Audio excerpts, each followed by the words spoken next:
എല്ലാവരും പോയല്ലേ ശ്യാമേ? ഓ, നന്നായതേ ഉള്ളൂ.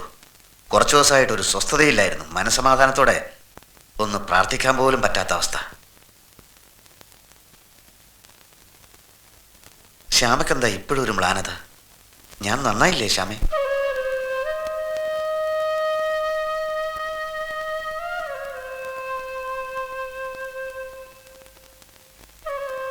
എന്തു പറ്റി?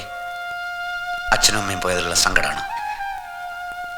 എനിക്ക് ഒരേ ഒരു സങ്കടമേ ഉള്ളൂ, അത് വിജയേട്ടനാ. മനസ്സിലായില്ല. വിജയേട്ടൻ എന്താ ഉദ്ദേശിക്കുന്നത്? ഉദ്ദേശിക്കുന്നത് നോക്കൂ ശ്യാമേ, ഞാൻ കുടി നിർത്തി, ചീട്ടുകളി നിർത്തി, അലഞ്ഞു തിരിയുന്ന സ്വഭാവം നിർത്തി. നിങ്ങളുടെയൊക്കെ സന്തോഷത്തിന് വേണ്ടിയല്ലേ ഞാൻ അതെല്ലാം നിർത്തിയത്. പക്ഷേ ആ പഴയ ചിരിയും കളിയും തമാശയൊക്കെ ഉള്ള വിജയേട്ടൻ ഞാനിപ്പോ ആധ്യാത്മിക ലോകത്തല്ലേ ശ്യാമേ? അവിടെ കളിതമാശകളില്ലല്ലോ. അവിടെ പിന്നെ എന്താ ഉള്ളത്? ആനന്ദം, പരമമായ ആനന്ദം. വേറൊന്നുമില്ലേ? വേറൊന്നും ഞാൻ അറിയുന്നില്ല. അവിടെ ദൈവം, ഭക്തി, ദൈവത്തിന്റെ അടിമയായി ഞാനും മക്കളൊന്നും ആ ലോകത്തില്ലേ? നിങ്ങൾ ഈ ലോകത്തല്ലേ? അപ്പൊ വിജയേട്ടൻ പരലോകത്താ? അത് മരിക്കുമ്പോഴല്ലേ? മരിക്കും. ഇങ്ങനെ പോയാൽ ഞാനും മക്കളും മരിക്കും. നമ്മളെല്ലാവരും മരിക്കും. ആ മരണമല്ല, പട്ടിണി മരണം. നന്നായത്ര. ഇങ്ങനെയല്ല നന്നാ വേണ്ടത്. പിന്നെ എങ്ങനെയാ? ഭിക്ഷക്കാരെ പോലുള്ള ഈ താടി ആദ്യം കളയും. വ്രതമല്ലേ ശ്യാമേ? എന്തിനുള്ള വ്രതം? എല്ലാ 1-ാം തീയതി മലക്ക് പോകാൻ. അത്രയും ബുദ്ധിമുട്ടില്ലല്ലോ സ്കൂളിൽ ജോലിക്ക് പോവാൻ. പോയില്ലെങ്കിൽ സത്യമായിട്ട് നമ്മുടെ മക്കൾ പട്ടിണി കിടന്ന് ചാവും. എല്ലാം ഞാൻ ദൈവത്തിൽ അർപ്പിച്ചിരിക്കുകയാണ്. ആണോ? എങ്കിൽ ഇന്ന് ഉച്ചയ്ക്ക് ചോറ് വെക്കാനുള്ള അരിയും കൊണ്ട് ദൈവം വരുമോ? ശ്യാമേ, അരിക്കച്ചവടമല്ല ദൈവത്തിന്റെ ജോലി. വന്നിക്കണ്ട, പക്ഷെ നിന്നിക്കരുത്. ഞാൻ ജോലിക്ക് പോണം, അത്രയല്ലേ ഉള്ളൂ. നിങ്ങൾക്ക് വേണ്ടി ഞാൻ അത് ചെയ്യാം.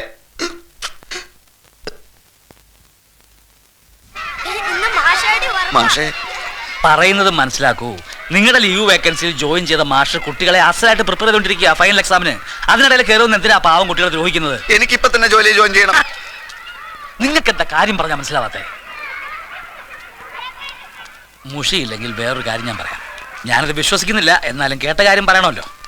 മലയ്ക്ക് പോയി വന്നതിന് ശേഷം മാഷ് ആളാകെ മാറിയിരിക്കുന്നു എന്നാണ് സംസാരം. ഒരു കാര്യം ചെയ്യൂ, ആദ്യം ഈ താടി മുടി കറുത്ത മുണ്ടൊക്കെ കളഞ്ഞിട്ട് വരൂ, എന്നിട്ട് നമുക്ക് ജോയിൻ ചെയ്യാം. അത് സാധ്യമല്ല. അയ്യപ്പസ്വാമി എന്റെ കൂടെ ഉണ്ടെങ്കിൽ ഞാൻ ക്ലാസ് കയറും, കുട്ടികളെ പഠിപ്പിക്കും. മാഷേ, മാഷേ, അതെ ശമ്പളേ, ഒന്ന് നിൽക്കണേ.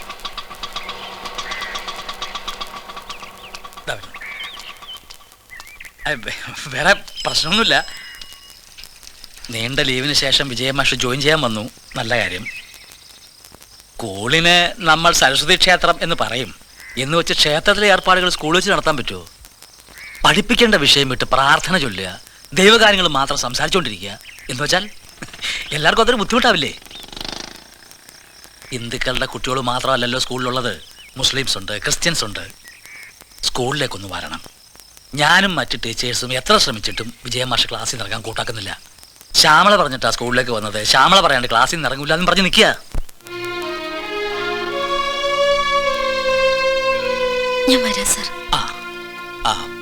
മാഷ് ഇനി ഇങ്ങനെ സ്കൂളിലേക്ക് വരാതിരിക്കാനും ശ്യാമള തന്നെ ശ്രദ്ധിക്കണം. ഞാൻ സ്കൂളിലുണ്ടാവും.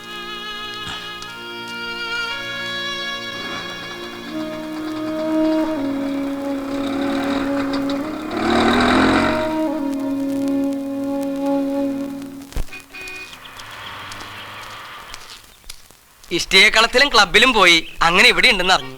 എന്താ നേരെ വിശേഷം? ഒരു റൗണ്ട് ഇരിക്കണോ? എന്തോന്ന് ഉസ്മാനിക്കത്? സ്ഥലത്തെ മാന്യന്മാരെയാണോ ചീട്ട് കളിക്കാൻ ക്ഷണിക്കുന്നത്? അല്ലാതെ ഇയാൾ എന്തിനാ നമ്മൾ അന്വേഷിച്ചെടുക്കണേ? നിങ്ങളെല്ലാരും കൂടി ഒരുത്തന്റെ കച്ചവടം അവസാനിപ്പിച്ചില്ലേ? ഇനി എന്താ വേണ്ടേ? നമ്മൾ നന്നാക്കണോ? ഇതാ വന്ന് നന്നായിക്കോളി, വരീ നന്നായിക്കോളി.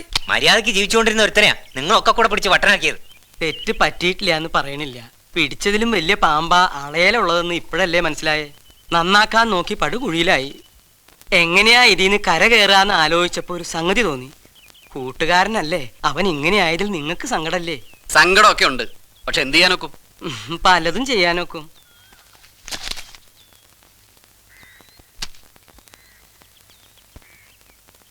₹600 എന്നാലും ഒരു നല്ല കാര്യത്തിനല്ലേ എന്ന് കരുതി രൂപയൊന്നും നോക്കിയില്ല. ഇതെന്താ കഥ? ശാന്തിക്കാരുടെ കയ്യിൽ കാളർച്ചോ? ഇതാർക്കാനായാലും ഞമ്മക്കാ? നിങ്ങൾക്കും കുടിക്കാം. കൂട്ടത്തിൽ വിജയനെയും കുറച്ച് കുടിപ്പിക്കണം. അവന് ഈ വ്രതവും കൊണ്ട് നടന്ന എന്റെ മോള് ശ്യാമളയ്ക്ക് വയസ്സ് 29 ആയുള്ളൂ. നിങ്ങൾ നിർബന്ധിച്ച് അവൻ കുടിച്ചോളും.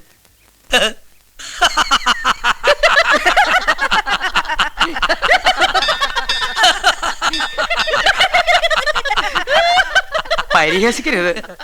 വിജയനല്ലേ അത്? ഹലോ വിജയസ്വാമി, അപ്പൊ പറഞ്ഞതുപോലെ ഇത് ഞാൻ കൊണ്ടുവന്നതാണെന്ന് അവൻ അറിയണ്ട. നിക്കടാ ആരവിടെ? ഇതേത് കണ്ടോ? മരുമോഹൻ സ്വാമിയെ കള്ളുടിപ്പിച്ച് പഴയ പോലെ ആക്കാൻ അമ്മായി അച്ഛൻ കൊണ്ടുവന്നതാ.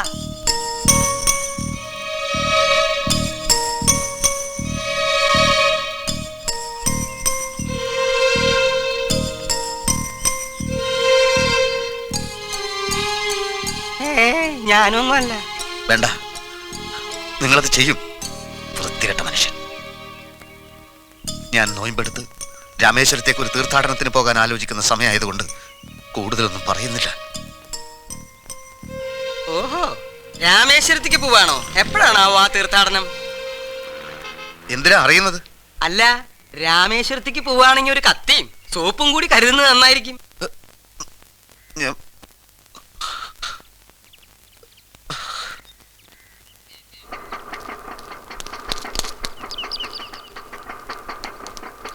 കുട്ടികളെ കയറ്റണ്ട കേട്ടോ. ഞാനല്ല ഇതിന്റെ ഓണർ. തരാനുള്ള പൈസ തരാതെ ആരെയും കയറ്റണ്ടെന്ന് ദാമോരേട്ടൻ പറഞ്ഞു.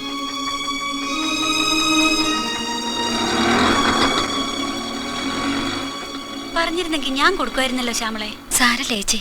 നിന്നുടെ ഭർത്താവ് ദേഹമോ ജീവനോ തന്നെ പരമാർത്ഥമെന്നോട് ചൊല്ലു നീ പഞ്ചഭൂതാത്മകം. ഞാൻ കുട്ടികളെ സ്കൂളിൽ കൊണ്ടുവിടാൻ പോവാ. മക്കളെ സ്കൂളിൽ വിടണം. ഓട്ടോറിക്ഷ വന്നില്ലേ? വന്നതുപോലെ പോവുകയും ചെയ്തു. അതെന്ത്? ആ ഓട്ടോ ദൈവത്തിന്റെ വകയല്ല, വർക്ക്ഷോപ്പ് നടത്തുന്ന ദാമോദരൻ നായരുടെയാ.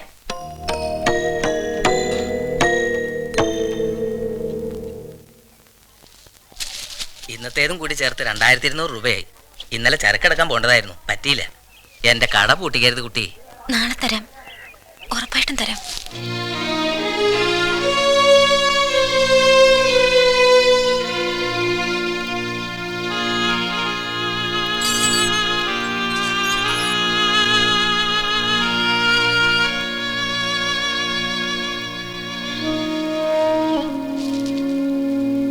ശ്യാമേ, പൂജക്കുള്ള പൂ വാങ്ങിച്ചല്ലോ അല്ലേ?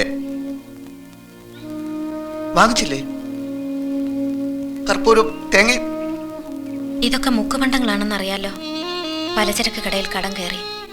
ഇനിയുള്ളത് ഈ താലിച്ചീന. ഇതിന്റെ കാലാവധി നാളെ കാലത്ത് തീരും.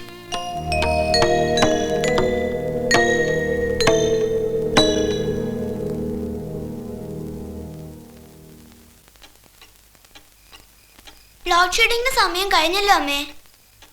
ഇനി എന്നും ഈ വീട്ടിൽ ലോഡ് ഷെഡിങ് ആയിരിക്കും മക്കളെ. കറണ്ട് ബില്ല് അടച്ചിട്ടില്ല. ഒരിക്കലും ഇനി പഠിക്കാത്തതിന് അമ്മ നിങ്ങളെ വഴക്ക് പറയില്ല. 3-ാം തീയതിയല്ലേ ഫീസ് കൊടുക്കേണ്ടത്. അന്ന് മുതൽ നിങ്ങൾക്ക് സ്കൂളിലും പോണ്ട. അപ്പോ കുറച്ച് ദിവസത്തിനകം അരിയും സാധനങ്ങളും തീരും. പിന്നെ നമുക്ക് ആഹാരവും കഴിക്കണ്ട. എന്തൊക്കെയാ ശ്യാമേ നീ കുട്ടികളോട് പറയുന്നത്? ഞാൻ സത്യമേ പറഞ്ഞുള്ളൂ. എന്നെ നോവിക്കാൻ ശ്രമിക്കുകയാണല്ലേ? ഞാൻ എന്തിനാ വിജയേട്ടനെ നോവിക്കുന്നത്? അല്ലെങ്കിൽ തന്നെ നോവുന്നൊരു മനസ്സ് വിജയേട്ടനുണ്ടോ? ഇതിനൊന്നും കാതു കൊടുക്കണ്ട. വിജയേട്ടൻ പോയി പ്രാർത്ഥിച്ചോളൂ, അത് മുടക്കണ്ട.